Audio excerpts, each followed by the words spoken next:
All right. Thank you for joining News with Nana. Actually not a couple. I'm just going to cover this because this is a pretty big one, folks. So looks like this afternoon at 2:58 p.m., it was published by Lauren Gibbons that our lovely Tyrannosaurus Rex signed the Michigan budget into law. She praises bipartisan nature of negotiations. Now, this is my opinion and solely my opinion. Anything that she thinks is good, be afraid of. She does not have your best interests at heart. That's all I got to say. So let's go on with reading what is said here. So it says here on MLive that Whitmer signed a new state budget buoyed by federal COVID-19 aid into law Wednesday, hailing the deal as a bipartisan win for residents despite a handful of line item vetoes and provisions she said are unconstitutional. The funding includes $50.7 billion in spending on state agencies and programs and $2.2 billion for higher education, coupled with $17.1 billion school aid budget signed into law this summer. The state's upcoming budget will clock in at $70 billion. That's coming from you and me. The budget, which includes $2.7 billion in federal COVID-19 funding, funnels funds. Why not just say that that's where they go? Why do we have to funnel it? Oh, because we can funnel it off somewhere else, right? Funnels funds into child care eligibility expansion, a boost to direct care workers' wages, additional funds for environmental cleanup and bridge repair, and across the board increases to higher education funding. It will go into effect when the new fiscal year begins October 1. Joined by Lieutenant Governor Garland Gilchrist, John Walsh of the Michigan Manufacturers Association, Michigan Reconnect student Mariah Lawrence, and others, Whitmer signed off on the spending bills at Lansing Community College West Campus. All the legislatures from both parties came together to get this done. It was overwhelmingly bipartisan, Whitmer said, in the midst of a pandemic, in the midst of a recession that accompanied it, flooding events, a divisive election. On top of all that, we got a great budget done, and it's a big deal. It's a lot of money that you're. In a statement, Senate Appropriations Chair Jim Stamos, Republican of Midland, agreed with that assessment. Rhino alert. We live in a zoo. We live in a zoo. The Detroit Zoo. We live in a zoo. My makeup. My makeup. Sorry, I'm just these things keep crossing through my head because I'm like living in Waldo World. I mean, if y'all can't see what's coming, I really don't know what to tell you. Um, we worked hard to finalize a responsible and effective state budget focused on protecting our families. No, you didn't. Supporting workers, educating our children. Yeah, because see the video I posted before this one about educating our children and helping our economy recover from the effects of the pandemic and government shutdowns. Wait a minute. She's the reason they were shut down because many other states didn't lock down like we did. So it's her fault. But y'all want to give her credit? Oh, good Lord have mercy. Wakey, wakey, sunshine, because it's about to get ugly. He said, I want to thank the governor and her team for their cooperation on this budget and hope that it is the framework for future bipartisan achievements to improve our state and the lives of the Michigan people. You don't have the Michigan people in your best interest. Oh, please. Your pocketbooks are what's getting the best interest. While the deal was negotiated between Republican-led legislature and Whitmer and the Whitmer administration, and was hailed as a victory by Republicans and Democrats alike. I would love to see what some of the Republicans who don't like her really think. The governor's office took issue with some of the language inserted into the bills. I'd like to hear what that Senator of Charlotte's got to think about it. Whitmer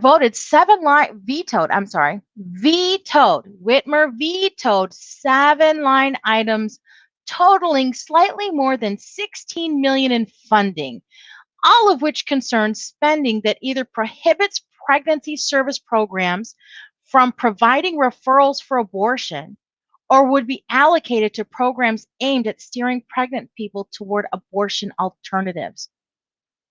But she's got the lives of Michiganders. Those are future Michiganders that she's trying to kill off right there. Yeah, she's got your best interest at heart, don't she? Deep breath, Nana, deep breath.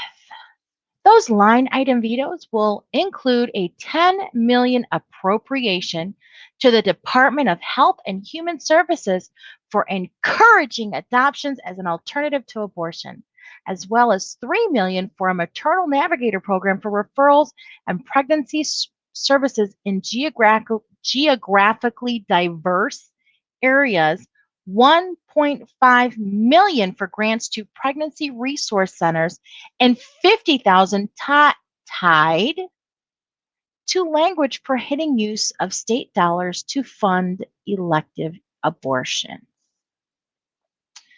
Another $1 million in funding for pregnant and parenting services for Michigan communities, colleges, and universities.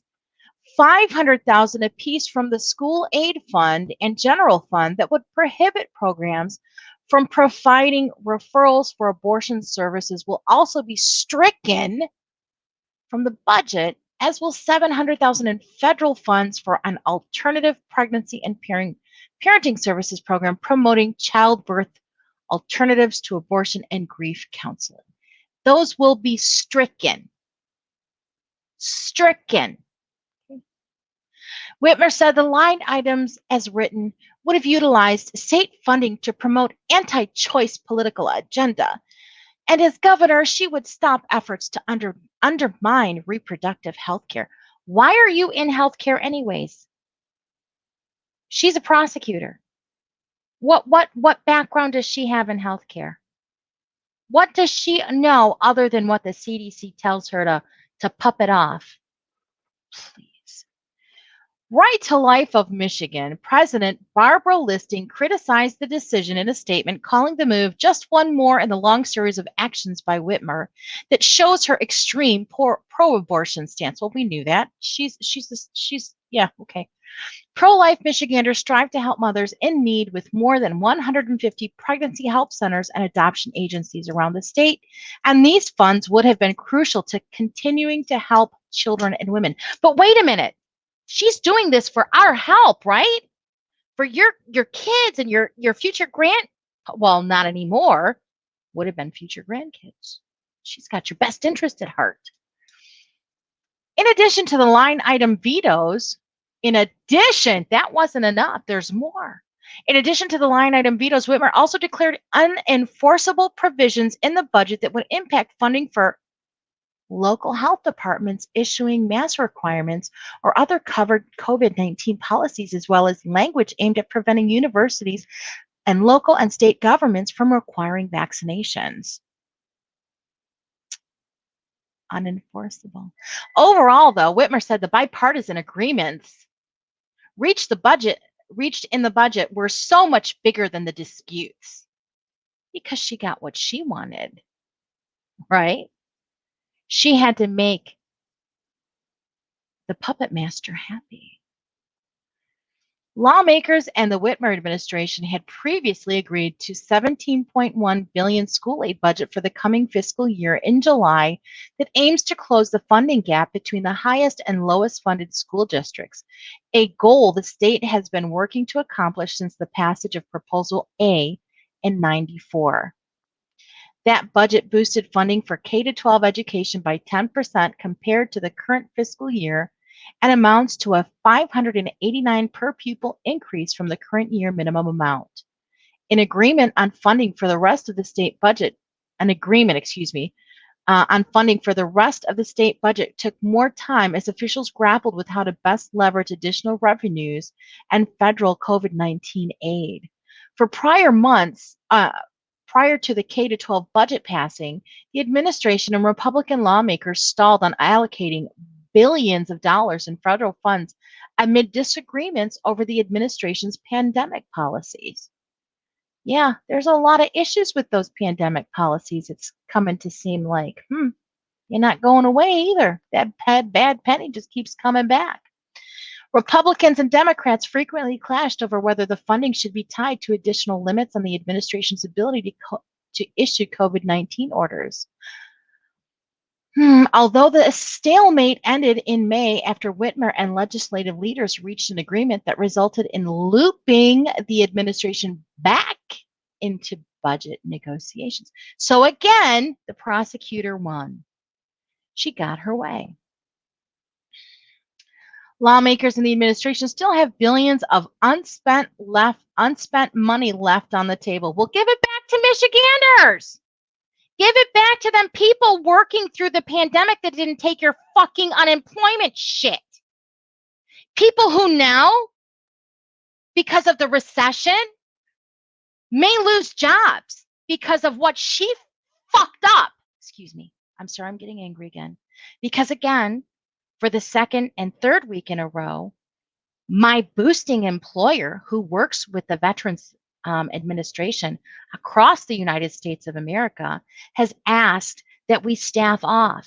And we've all used all of our PTO time. And so now, because we're not getting the work that we should because of her and the current administration's policies with veterans and our military, our contracts are not being utilized and we're not getting the work. So I have to go unpaid to keep my job. Thank you, Sloppy Joe. Thank you, Whitmer, for all that you do to ruin and wreck America. So why don't I get some money? Because I worked through the whole effing pandemic. Okay, everybody at my job, we stayed open. We provided services. We worked. How about those fast food workers that weren't given PPE? How about them? How about all them little people that have, the little mom and pop stores that stayed open? How about them? How about a little help for them? Money they don't have to pay back eventually because you're still going to get it out of our taxes anyways. Because one way or another, you bend us over and you give us a nice big kiss. That was a very rhetorical statement. And that was a very inaccurate depiction because we don't get a kiss. Be one thing if we did, but we don't. So, but Whitmer and lawmakers herald the bipartisan deal as a step forward that includes more than $1 billion for expanding low-cost childcare for Michigan kids, a $500 million deposit into the state's rainy day fund. Well, who gets it on that rainy day? Because we've seen a lot of rain here in Michigan. A pandemic pay raise for direct care workers and money for repairing local infrastructure. But you know what? How long has she been in office again? And our shit still ain't fixed. And our taxes still keep going up and up and up and up and up. Okay. Yeah. She couldn't fix her hair if she tried, let alone a fucking road. Whitmer said her goal is to use the one-time boost in funds to lay a strong groundwork for boosting the quality of life for Michigan residents, avoiding one-off programs and projects while ensuring the money gets used as quickly and effectively as possible. She's got to make the money go away because she can't let them find it and see where it's actually really going. Follow the money. The quicker we can move, the better, although the most important thing is that we get it right, she said. Really? Yeah. I don't know. I've always been told watch the fine print. Look before you leap, those kind of things, but that's just me. Highlights of the budget include a combined investment for more than $1 billion for expanding childcare, including $108.1 million for increasing low-cost childcare eligibility, $13 million to waive parent copays, funding for rate increases and startup grants for child care providers, and 117.4 million to pay for enrollment in child care through fiscal year 2023. Well, here's my thing. All these, low cost people, you want to give them the increase and make, minimum wage $15 an hour. They're not going to need that. They should be able to afford childcare, and then these grants for childcare providers. I hope that you're going to require background checks, you know, do all that kind of stuff and make them comply with law and all that other shit, because it's about the kids, folks. You do see it's about the kids. They don't want your kids at home because then they can't indoctrinate them if they're not at home. If your child is home with you, they can't teach them their satanic ways. A 1% one-time operations increase and an additional 4% one-time increase for Michigan colleges and universities. $196 million for repairing or replacing nearly 100 bridges in serious and critical condition, and another $19 million for dam repairs. Well, that should have come a long time ago when you first started. Oh, I'm sorry, I said that out loud again. $55 million for the Michigan Reconnect program to fund an in-demand industry certificate or associate degree for Michigan adults age 25 and older.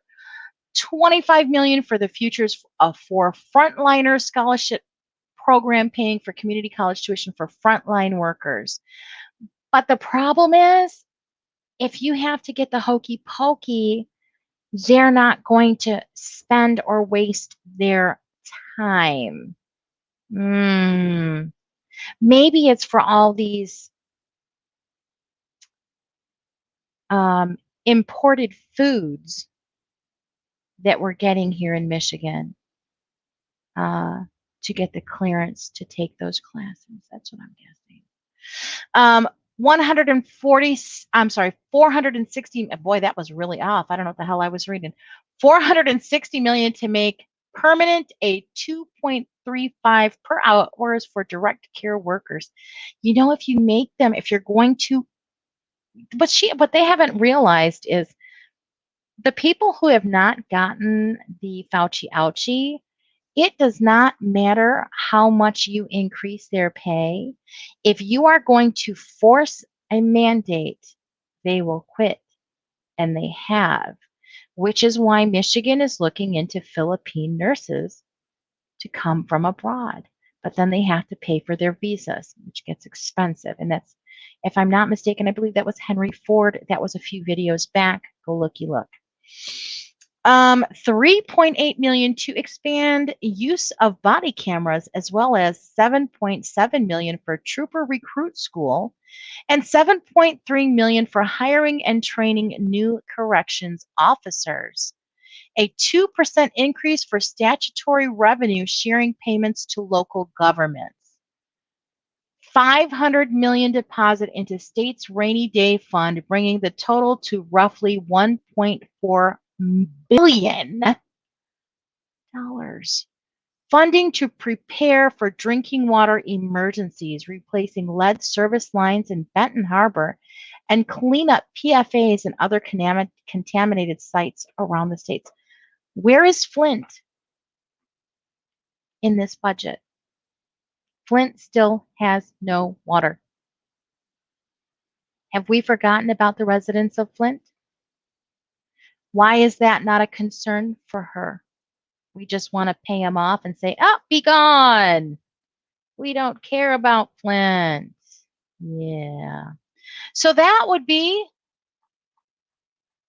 the budget that our fearless Tyrannosaurus Rex,